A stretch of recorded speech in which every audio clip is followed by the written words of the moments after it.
Dominic Alafaci from Collins House joins us. Dominic, what's news from overnight? Well, overnight we saw the Dow Jones Industrial Average give back 76 points, or 0.2%, to 38,650, whilst the broader S&P 500 rose 28 points, or over 0.5%, to 5,026, and that 5,000 figure's making everybody get excited. And the tech-laden Nasdaq was 189 points, or over 1.3% higher, at 15,983. Across Atlantic, London's FTSE dropped 23 points, while the French, German and Italian bourses were mixed. Gold dropped $8.30 to $2,039.60 US an ounce. West Tech's intermediate was 30 cents higher at $76.53 US a barrel, and the Aussie dollar is slightly up against the greenback and is currently buying 65.24 US cents, which is good because I'm going overseas next month.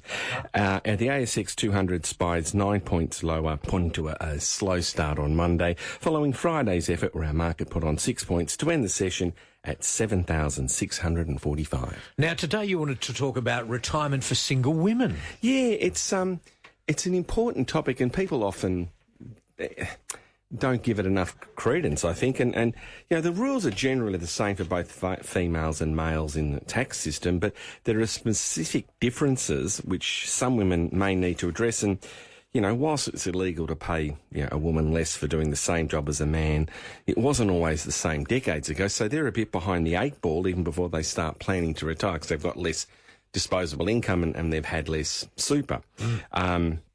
However, don't panic. There are some simple steps you can take to work through the quagmire, because it is a bit confusing.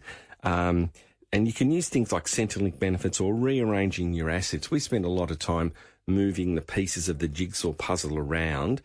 So whatever you've got, if you use it efficiently, you can get a better income in retirement.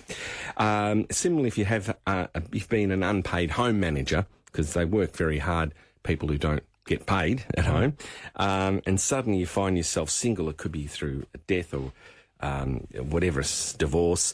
You know, that we can help you assist to plan ahead.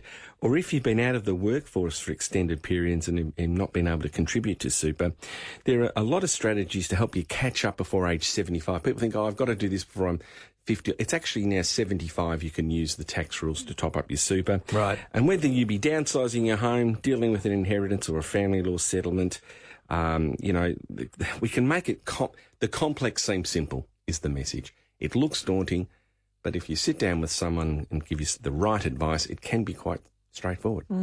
The rate of women 45 years and over finding themselves homeless, there's a Street Medics group that recently said they're encountering this more and more.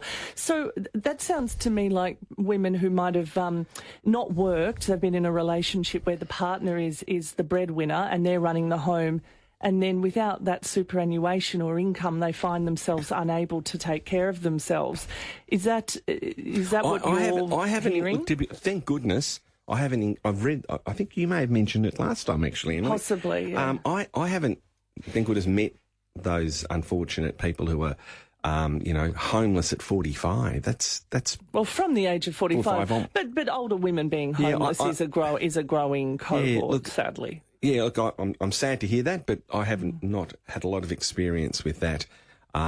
Most of the people I speak to who are single women at least own a home. Some of them don't, and we try and help them, you know, prepare for renting for the rest of their life. But most of them own a home and have had some relationship or no. Some don't have any children. Some have never wanted to have a family, and then the partner's either left or passed away or never existed. So that is, there's a different. Sounds like the chef on, what's my favourite program? Jamie Oliver. He's brilliant.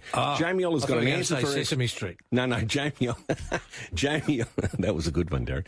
Jamie Oliver's got an answer for everything, and that's what I feel like. There's a different recipe you pull out of your cupboard for the person's relevant personal circumstances. So you can catch up on your super.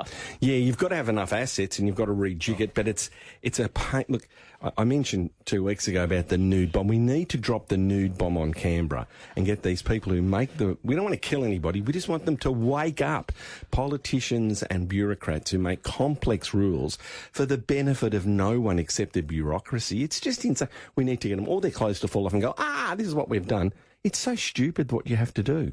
But you can do it. Once you know the Jamie Oliver recipe, the 5 ingredients to make yourself a lovely chicken cacciatore or whatever it is, or a vegetarian dish, you can do it. But it's so complex. Complicated, yeah. I wish they make it easier for us. So drop the nude bomb on Canberra. Have you had many customers coming to you that are looking for retirement plans that have a holiday house and are not happy with the land tax and more? Heaps. Concerned with that? I've got one, I think I told you a couple, I had one elderly gentleman who had a shop, and then he was worked very, very hard, and bought the one next door and the one next door. Yeah, right? good on him. Hasn't had a cent of government assistance all his life. That'd be right. He's got a land tax bill of $160,000. The rent from the 3 shops is about just under $200,000. So it's about $60,000 each, 360. Yeah, it's a bit more. So what's he going to do? He was crying. He's very upset. And look, basically, he doesn't want to sell them, but I'm going to have to. Well, his children want him to sell one of them. But he feels he worked hard He's worked hard for them. Not 1 cent of government assistance ever. Anyway, so yes is the answer. It's a disgrace, but as I said many times, there's nothing wrong with people voting in socialist governments. They're entitled to do that. But we have socialist governments from local council, state level, and federal. And when you have more socialist governments, you have higher taxes because they like to spend more money on other things. Yeah, like tunnels and things. And we've got a $10 million a day interest payment repayment. I don't want to sort of debate whether they're good or bad. All I'm saying is that there's more reliance on government spending and bigger government in socialist governments than we have in not non-socialist governments in general terms. So it's just you get what you pay for. Yeah. If you'd like to talk to Dominic, 133 693. Not much time though. Call now and you get through at 7 to 10. Good morning. Good day. Dominic, I don't know if you remember me. I was talking to you about a year ago about term deposit rates, and I'm pleased to say they've gone higher than the drink driving limit. But I was just wondering... I do remember that line, Stephen. I was just wondering that they are pretty generous. They're around the 4%. With interest rates forecast in the next 24 months, do you think they'll stay around the 4% or keep going higher?